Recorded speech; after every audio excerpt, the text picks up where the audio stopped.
으로 위험한 시대. 우리는 특이한 영적 위험의 시대에 살고 있다. 그럼에도 아마도 세상이 시작된 이래로 오늘날처럼 그렇게 많은 사람들이 신앙 표명을 하는 시대는 없을 것이다. 모든 회중 가운데 참 마음의 신앙에 대해 아무것도 알지 못하는 회심하지 않은 사람들, 참된 의미로 주의 만찬에 단 한 번도 참여하지 못한 자들, 그들의 삶으로 그리스도를 고백하지 못하는 자들이 참으로 상당한 비중을 차지하고 있다. 여러 설교자들을 항상 쫓아다니면서 특이한 설교를 듣기 위해 모이는 구름대처럼 많은 사람들이 있지만 그들은 참되고 본질적인 기독교를 전혀 누리지 못하는 소리나는 구리와 울리는 꽹과리일 뿐이다. 씨 뿌리는 자의 비유는 끊임없이 가장 분명하고 뼈저린 예정을 보여준다. 길가의 청중들, 돌밭의 마음을 갖고 있는 청중들, 가시떨기밭의 청중들은 사방으로 가득하다. 이 시대의 수많은 신앙인들의 삶은 두렵건대 습관적으로 독한 술을 마시는 삶과 전혀 다를 바가 없다. 그들은 언제나 미친 듯이 이 새로운 흥분거리를 찾아 나선다. 그들은 흥분만 얻으면 될 뿐 그것이 무엇이든 개의치 않아 보인다. 모든 설교가 그들에게는 다 비슷하다. 지혜롭게 들리고 그들의 귀가 시원하기만 하면 그들은 그 차이를 분별하지 못한 채 군중들 사이에 앉는다. 가장 열악한 것은 아직 젊고 미숙한 수많은 신자들이 동일한 흥분에 감염되어 있어서 그 흥분을 항상 추구하는 것이 그들의 의무라고 실제로 생각하고 있다는 점이다. 자신들이 어떤 상태에 있는지 전혀 모른 채 그들은 옛 길에 대해 전혀 만족하지 못하고 일종의 병적이고 감각적이고 감상적인 기독교를 취하면서 마치 아덴 사람들처럼 언제나 가장 새로운 것을 추구한다. 사도행전 17장 21절. 거만하지 않고 자기 확신 및 자기 기만에 물들지 않은 차분한 마음을 가진 젊은 신자를 찾아보는 것은 참으로 드물다. 그들은 배우기보다는 가르치기를 좋아하고 매일 꾸준히 그리스도를 닮는 일에 노력하거나 조용히 그리스도의 일을 하며 집에서 삼가는 일이 거의 없다. 너무나 많은 젊은 신앙인들이 시끄럽고 고집불통이고 다투기를 좋아한다. 그들은 연로한 그리스도인들을 업신여기며 신앙의 뿌리와 자신들의 마음에 대해 아는 지식이 없다. 그들은 자신들의 신빙성과 지혜를 믿으며 자만한 상태에 있다. 하지만 그들은 한동안 여러 교훈에 밀려 이리저리 다니며 요동친다. 그러다가 결국 그들은 사소하고 좁은 상태에 빠져들거나 판단에 늘 앞선 분파에 속하게 되거나 무감각하고 비이성적인 것들을 붙들거나 또는 어떤 한 가지에 치우쳐 집착하는 이단에 빠지게 된다. 분명히 지금 이 시대는 자기 점검이 대단히 필요한 시대이다. 우리 주변을 둘러보면 우리는 내 영혼은 어떠한가 하고 물어야 할 것이다. 이 질문을 다루기 위해 나는 자기 점검을 위한 점검 목록을 제시하고 그것을 순서대로 확인해 보려고 한다. 그렇게 함으로써 나는 이 글을 손에 넣은 모든 사람들이 자기 점검을 해보기를 바란다. 이 글을 읽는 모든 독자들은 짧은 시간에 조용히 자기를 점검해 보기를 초청한다. 나는 당신을 원수가 아닌 친구로 다가가고 있다. 내 마음에 원한 바와 하나님께 구하는 바는 이스라엘을 위함이니 곧 그들로 구원을 받게 함이라. 로마서 10장 1절. 처음 이 글을 읽을 때는 거칠고 엄격한 말을 하는 것 같더라도 참기 바란다. 나를 당신에게 가장 중요한 진리를 말해주는 최고의 친구라고 믿으라. 가장 먼저 묻고 싶은 것은 당신은 당신 영혼에 대해 생각해 본 적이 있는가 하는 것이다. 그렇건대 수천 수만의 사람들이 이 질문에 만족스럽게 답변하지 못하고 있다. 그들은 신앙의 이 문제를 고민해 본 적이 없다. 태어날 때부터 죽는 날까지 그들은 사업과 쾌락과 정치와 돈과 이것저것 방탕한 일에 빠져 산다. 조용히 죽음, 심판, 영원, 천국, 지옥, 내세를 생각해 보거나 고민해 본 적이 없다. 그들은 결코 죽지 않을 것이며 다시 살아나지 않을 것처럼 하나님의 심판대 앞에 서지 않을 것처럼 영원한 선고를 받지 않을 것처럼 살아간다. 그들은 기독교에 대해 충분히 숙고해 본 적이 없기 때문에 노골적으로 기독교를 대적하지는 않는다. 그러나 그들은 먹고 마시고 자고 돈을 벌고 돈을 쓰면서 기독교를 현실이 아닌 단순한 소설처럼 여긴다. 그들은 로마 교도도 아니고 소시니안들도 아니며 이교도도 아니고 고교파, 저교파, 심지어 광교파에 속하여 있지도 않다. 그들은 그저 아무런 관심이 없고 어렵게 어떤 의견을 취하고자 하지 않는다. 이보다 더 무감각하고 비이성적인 삶의 방식은 생각하기 힘들다. 하지만 그들은 그들의 삶에 대해 이유가 있는 척 행동한다. 그들은 질병이나 가족의 죽음 또는 사고를 당하게 되면 얼마 동안 겁을 먹고 하나님을 생각해 본다. 그렇지 않을 경우는 하나님을 멀리하고 기독교를 완전히 무시하고 마치 이 세상 외에는 아무 다른 것도 생각할 만한 것이 없는 것처럼 멋지고 평정한 자세로 그들의 길을 고집하고 나아간다. 불멸의 피조물이 이러한 삶을 사는 것보다 더 무가치한 삶을 사는 것은 어렵다. 사실 이러한 삶은 사람을 짐승 수준으로 깎아내린다. 하지만 이러한 삶이 실제로 수많은 무리들의 삶이다. 그들이 사라지고 나면 그 자리는 그들과 같은 또 다른 무리들이 차지한다. 의심할 여지 없이 그 그림은 끔찍하고 괴롭고 혐오스럽지만 불행하게도 참으로 그러하다. 모든 큰 마을에서, 모든 시장에서, 모든 증권 거래소에서, 모든 클럽에서 당신은 해 아래 것만 생각하는 수많은 이런 종류의 사람들을 볼 것이다. 그들은 참으로 필요한 단 한 가지만 빼고 생각한다. 바로 그들의 영혼 구원이다. 그들은 과거 유대인처럼 그들의 길을 생각하지 않으며 자기들의 종말을 분별하지 않고 악을 행하면서도 깨닫지 못한다. 이사야서 1장 3절, 학개 1장 7절, 신명기 32장 29절, 전도서 5장 1절. 그들은 갈리오처럼 이런 것들을 전혀 상관하지 않는다. 그런 것들은 그들이 마음에 없다. 사도행전 18장 17절. 만일 그들이 세상에서 형통하고 부자가 되고 바라는 분야에서 성공하면 그들의 동료들로부터 칭찬과 부러움을 산다. 이 세상에서 성공보다 더 신나는 것이 있을 수 있을까? 하지만 그것들은 영원하지 않다. 그들은 반드시 죽을 것이며 하나님의 심판을 받기 위해 심판대 앞에 서게 될 것이다. 그 후 그 끝은 어떻게 될 것인가? 이런 부류의 사람들이 대다수일 때 일반 사람들은 자기가 어디 속하여 있는지를 물을 필요를 느끼지 않는다. 그러나 당신이 묻는다면 당신은 당신의 영혼 구원의 인을 가지고 있는지 확인하게 될 것이다. 둘째로 당신은 당신의 영혼에 대해 충분한 준비가 되어 있는가 하는 것이다.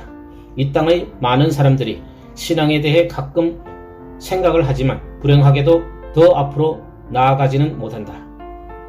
충격을 주는 설교를 들은 후 또는 장례를 치른 후 병에 걸렸을 때, 가족에게 힘든 일이 생겼을 때, 훌륭한 그리스도인을 만났을 때, 놀라운 간증을 담은 신앙 서적이나 전도지를 읽게 되었을 때 그들은 잠깐 신앙에 대해 생각하며 막연하게 신앙에 대한 대화도 나눈다. 그러나 그들은 마치 생각을 해보고 말을 해본 것으로 구원을 얻기에 충분하다고 여기듯 금방 멈춰버린다. 그들은 언제나 무엇이 옳은 것인지 안다고 생각하고 마침내 자신들도 잘 될 것을 소망한다. 가끔 결심도 하고 진지한 마음도 갖고 신앙을 가져보려고 결심도 한다. 그러나 더 이상의 아무런 행동을 취하지 않는다. 세상과 죄를 끊지 않으며 십자가를 지고 그리스도를 따르지 않는다. 물론 적극적으로 기독교 신앙을 위해 행하는 것도 없다. 그들은 우리 주께서 비유로 말씀하신 맏아들처럼 아버지가 오늘 포도원에 가서 일하라 하니 대답하여 이르되 아버지 가겠나이다 하더니 가지 않는 자들이다. 마태복음 21장 28절에서 30절. 그들은 에스겔이 묘사한 그의 가르침을 좋아하지만 결코 그 가르침대로 행하지 않는 자들과 같다. 백성이 모이는 것 같이 내게 나오며 내 백성처럼 내 앞에 앉아서 네 말을 들으나 그대로 행하지 아니하니 이는 그 입으로는 사랑을 나타내어도 마음으로는 이익을 따름이라. 그들은 내가 고운 음성으로 사랑의 노래를 하며 음악을 잘 하는 자같이 여겼나니 내 말을 듣고도 행하지 아니하거니와. 에스겔서 33장 31절에서 32절. 오늘날도 역시 듣고 생각하지만 행함이 없는 자들이 너무나 흔하다. 그들은 내가 자기 점검에 대한 절대적인 필요를 아무리 강조하더라도 전혀 신경 쓰지 않는다. 다시 한번 나는 나의 독자들에게 이 질문을 고민할 것을 부탁한다. 나는 내 영혼에 대해 충분한 준비가 되어 있는가? 셋째로 내가 묻는 것은 우리는 단순한 형식적인 종교로 우리의 양심을 만족시키려고 하는가 하는 것이다. 이 부분에서 수많은 사람들이 지금 이 순간에도 파산하고 있다. 과거의 바리새인들처럼 그들은 기독교의 내적인 것과 영적인 것을 철저하게 경시하면서 외적인 것들에 많은 소란을 떤다. 그들은 예배당에서 드리는 모든 예배에 참석하기 위해 신경을 쓰며 모든 형식과 조례를 규칙적으로 지킨다. 그들은 성만찬이 거행되면 절대로 빠지지 않는다. 그들은 자신들과 동의하지 않는 사람들과는 다툴 준비가 되어 있고 오직 자기 교단, 자기 파, 자기 교회만을 지나치게 지지한다. 하지만 그들의 신앙에는 마음이 담겨있지 않다. 그들은 가깝게 아는 자들은 그들의 애착이 하늘의 것에 있지 않고 땅의 것에 있는 것을 눈 감고도 안다.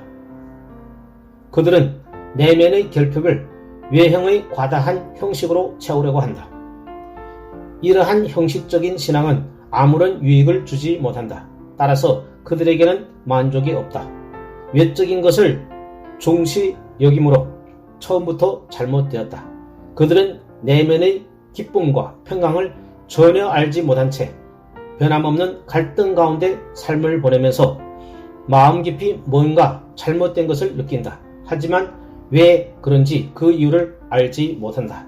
자, 결국 그들은 형식적인 어떤 단계에서 또 다른 단계로 가지만 결국 절망 가운데 치명적인 곤두박질하고 결국 교황 종교인 카톨릭에 빠진다.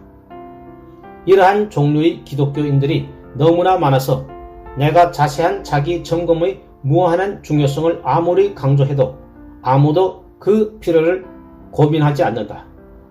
만일 당신이 생명을 사랑한다면 종교의 껍데기나 껍질 그리고 형식에 만족하지 않을 것이다. 우리 주께서 이 땅에 계실 때 유대 형식주의자들에게 하신 말씀을 기억하라. 이 백성이 입술로는 나를 공경하되 마음은 내게서 멀도다. 사람의 계명으로 교훈을 삼아 가르치니 나를 헛되이 경배하는도다.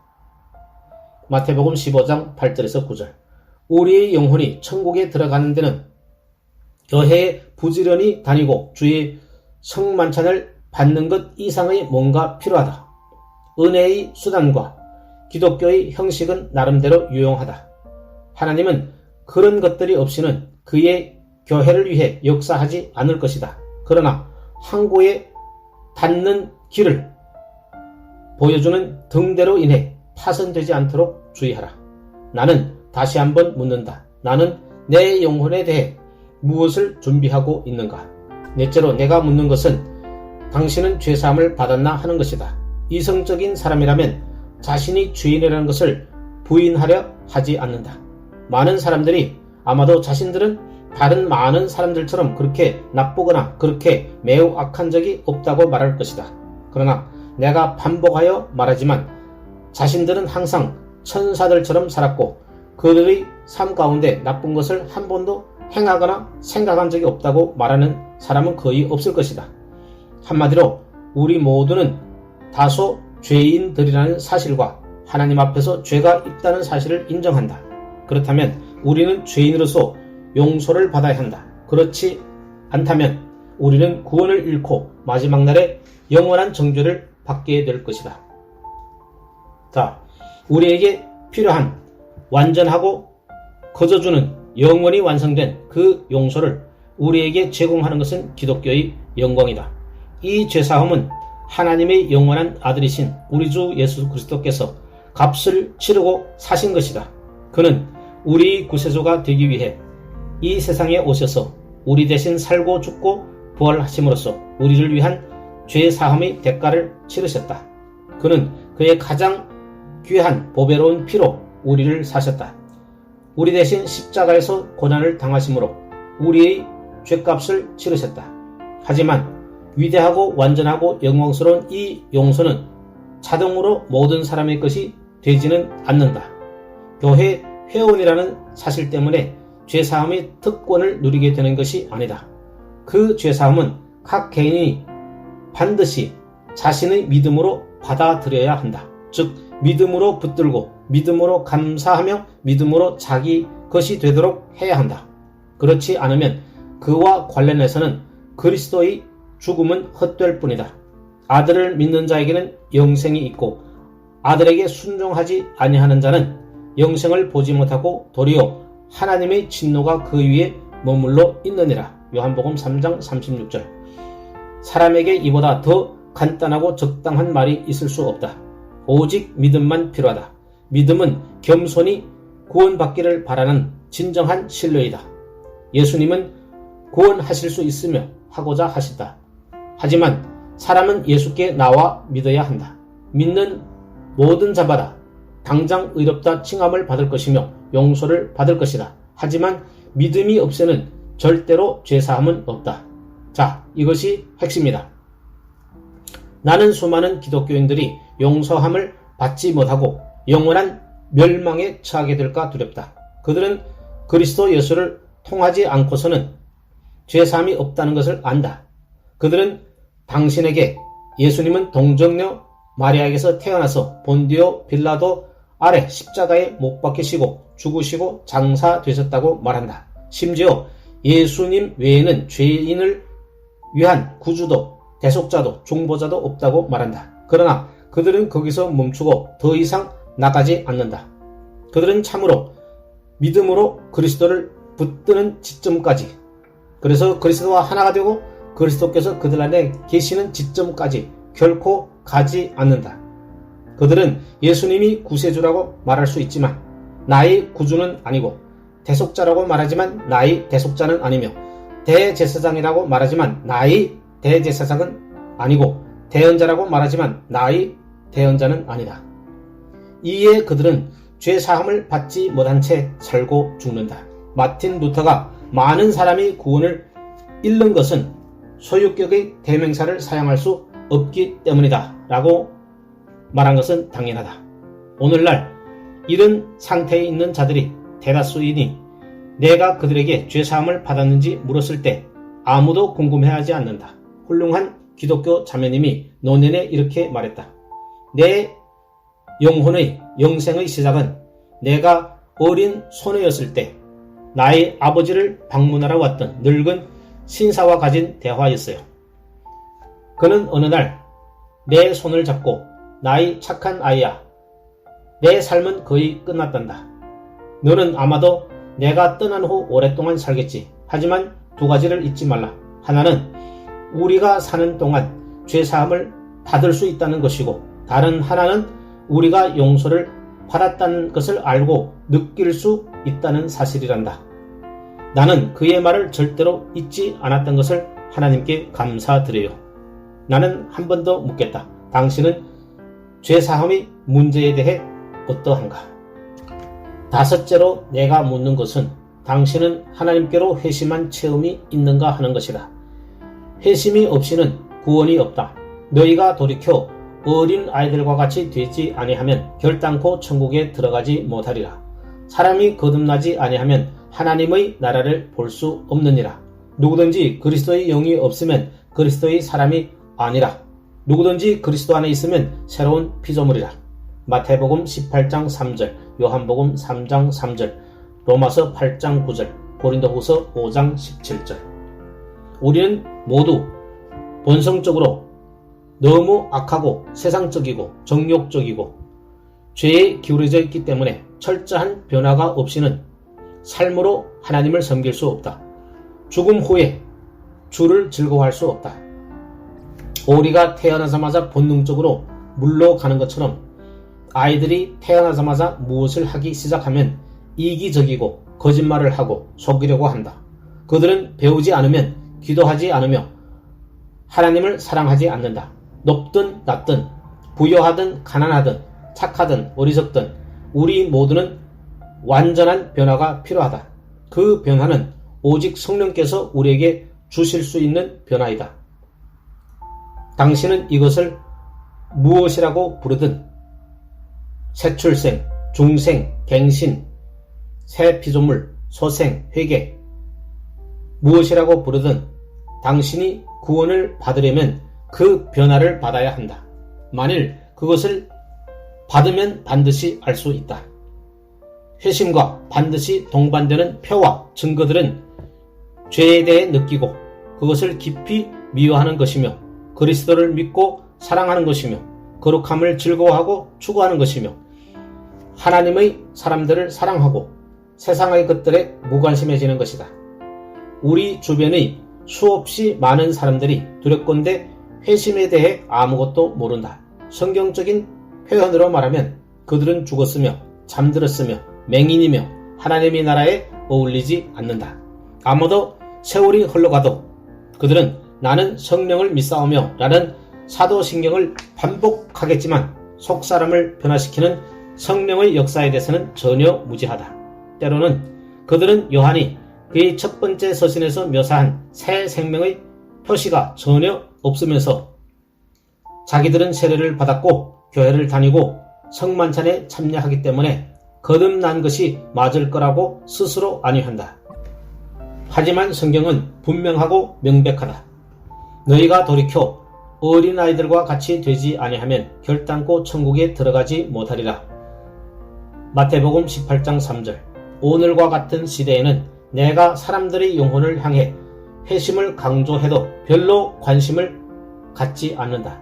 종교적인 흥분을 회심으로 아는 이런 시대에 마땅한 일이라 하겠다. 하지만 가짜 돈이 진짜 돈이 될 수는 없다. 가치 있는 것들은 가짜들이 많다. 위선자들과 엉터리 그리스도인들이 있다는 것은 사람들 사이에 참된 은혜로 인한 진짜 그리스도인이 있다는 간접적인 증거이다. 우리 마음을 살펴보자. 그리고 스스로 점검하자. 다시 한번 묻는다. 당신은 회심하였는가? 자기 점검은 자아를 정확하고 철저하게 탐구하는 것으로 그가 하나님에게 어떤 자세로 서 있는지를 예민하게 고찰하는 것이다. 말씀은 규칙이고 우리가 그 거울을 통해 하나님의 뜻을 본다. 양심은 심사관으로서 그 유리를 통해 우리의 삶과 마음의 움직임을 살핀다. 그리고 말씀의 도움으로 영혼을 해보하여 열어서 양심으로 비추어 본다. 스테반 차뇨. 거룩함이 없이는 아무도 주를 볼 수 없다. 이 사실은 성경에서 확실하다. 히브리서 12장 14절. 또 동일하게 확실한 것은 거룩함은 구원하는 믿음의 불변의 열매이며 중생의 진정한 시험이고 내재하는 은혜의 유일한 건전한 증거이자 그리스도와 살아있는 연합의 분명한 결과라는 것이다. J.C. 라일.